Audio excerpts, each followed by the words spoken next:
Usman Dan Fodio, Fulani leader, Islamic scholar, and reformer Britannica. Arabic, Usman ibn Fodio. Usman Dan Fodio, born December 1754, Ma'ata, Gobir, Hausaland now in Nigeria, died 1817, Sokoto, Fulani Empire, was a Fulani mystic, philosopher. Early years. Usman was born in the Hausa state of Gobir, in what is now northwestern Nigeria. While he was still young, Usman moved south with his family to Degal, where he studied the Quran with his father. Growing leadership.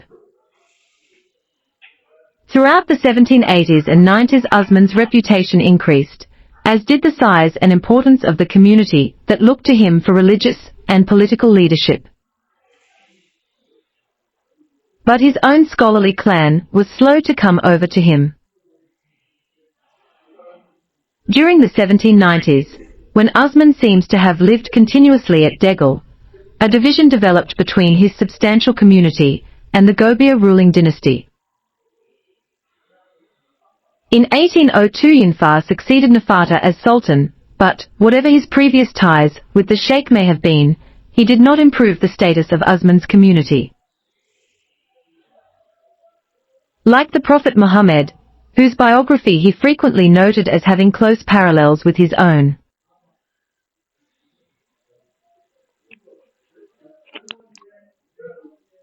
The sheikh carried out a hydra migration to Voodoo, 30 miles, 48 kilometers, to the northwest, in February 18. Despite his own apparent reluctance, he was elected imam, leader, of the community, and the new caliphate was formally established. The jihad. As regards the structure of the caliphate, the sheikh attempted to establish an essentially simple, non-exploitative system. At the Battle of Tsunchua in December 1804, the sheikh's forces suffered a major defeat, and were said to have lost 2,000 men, of whom 200 knew the Quran by heart. But, after a successful campaign against Kebbi in the spring of 1805, they established a permanent base at Gwandu in the west. By 1805-06, the sheikh's caliphal authority was recognized by leaders of the Muslim communities in Katsina, Kano, Dora, and Zamfara.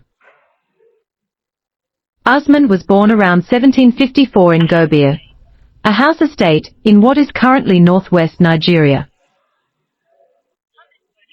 Muhammad Fodio's father was a scholar who came from the Turankawa clan, which left Futatoro in Senegal in the 15th century. Usman's family relocated to Degal in the south when he was still a young child. There, he studied the Quran with his father. Dan Fodio then moved on to other scholar relatives, following the custom of going from teacher to teacher and reading widely in Islamic studies, and then he became known in the 1790s. His tutor in the southern Saharan city of Agadez was Jibal ibn Umar, a radical person whom Usman both admired and despised by those whom he was admitted to the Qudiyya and other orders, was a significant intellectual and theological influence at this time. Usman started working as a teacher in 1774 to 1775. For the next 12 years, he mixed studies with traveling to teach and preach in Kebbi and Gobir before spending a further 5 years in Zamfara. Despite his principled commitment to staying away from royal courts, he visited Bowa, the Sultan of Gobir, during this time, and obtained significant concessions for the region's Muslim population, including his own freedom to spread Islam. He also seems to have taught Yunfa, the future sultan, from him. Usman's fame increased throughout the 1780s and 1790s, along with the size and significance of the community that turned to him for religious and political leadership. His younger brother Abdullahi, who was one of his first students, and his son Muhammad Bello, who is also an accomplished writer and teacher, were particularly close to him. However, his own intellectual clan took some time to accept him. According to history, the Hausa peasantry appears to have contributed much to the expansion of their ethnicity. Their experiences of persecution under the dynasties in power, along with their economic and social grievances, sparked millenarian expectations and led people to associate him with the Mahdi, meaning divinely guided one, a fictitious Muslim redeemer whose arrival was anticipated at the time. He rejected this identity, but he did support and share their hopes. Usman appears to have resided permanently in Degel until the 1790s, at which time a rift formed between his sizable community and the Gobir ruling dynasty. Sultan Nafata reversed the tolerant policy he had adopted toward Usman 10 years earlier and issued his historic proclamation forbidding anyone. But the Sheikh, as Usman had come to be called, to preach, forbidding the conversion of sons from the religion of their fathers, and forbidding the use of turbans. Sultan Nafata was aware that Usman had permitted his community to be armed and no doubt feared that it was acquiring the characteristics. Whatever his prior connections to the Sheikh may have been, Yunfa did not elevate the status of Usman's group when he succeeded Nafata as Sultan in 1802. When the collapse finally happened, it was due to a confusing occurrence in which some of the Sheikh's supporters released Muslim prisoners who had been captured by a Gobir military expedition under duress.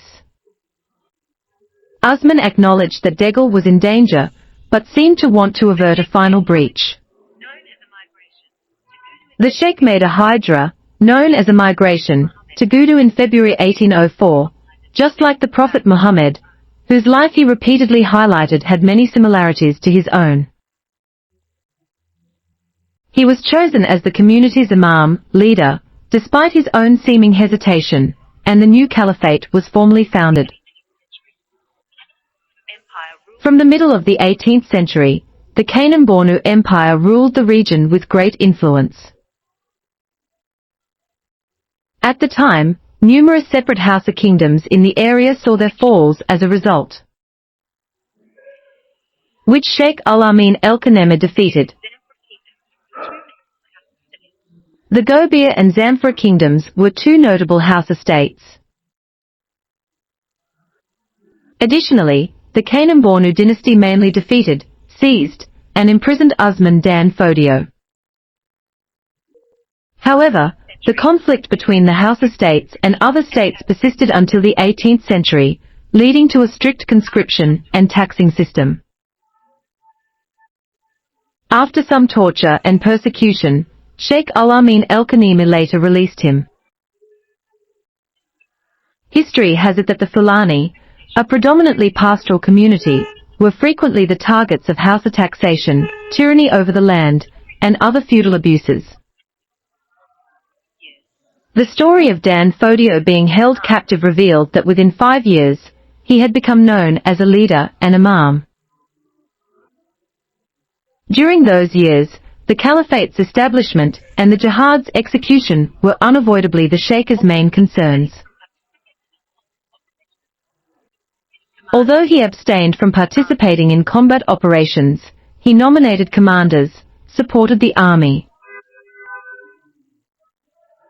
managed diplomatic matters, and published a number of articles on issues pertaining to jihad and its theoretical rationale. On this, his fundamental stance was unambiguous and rigid. Everyone who supported the Sultan of Gobir was likewise an unbeliever.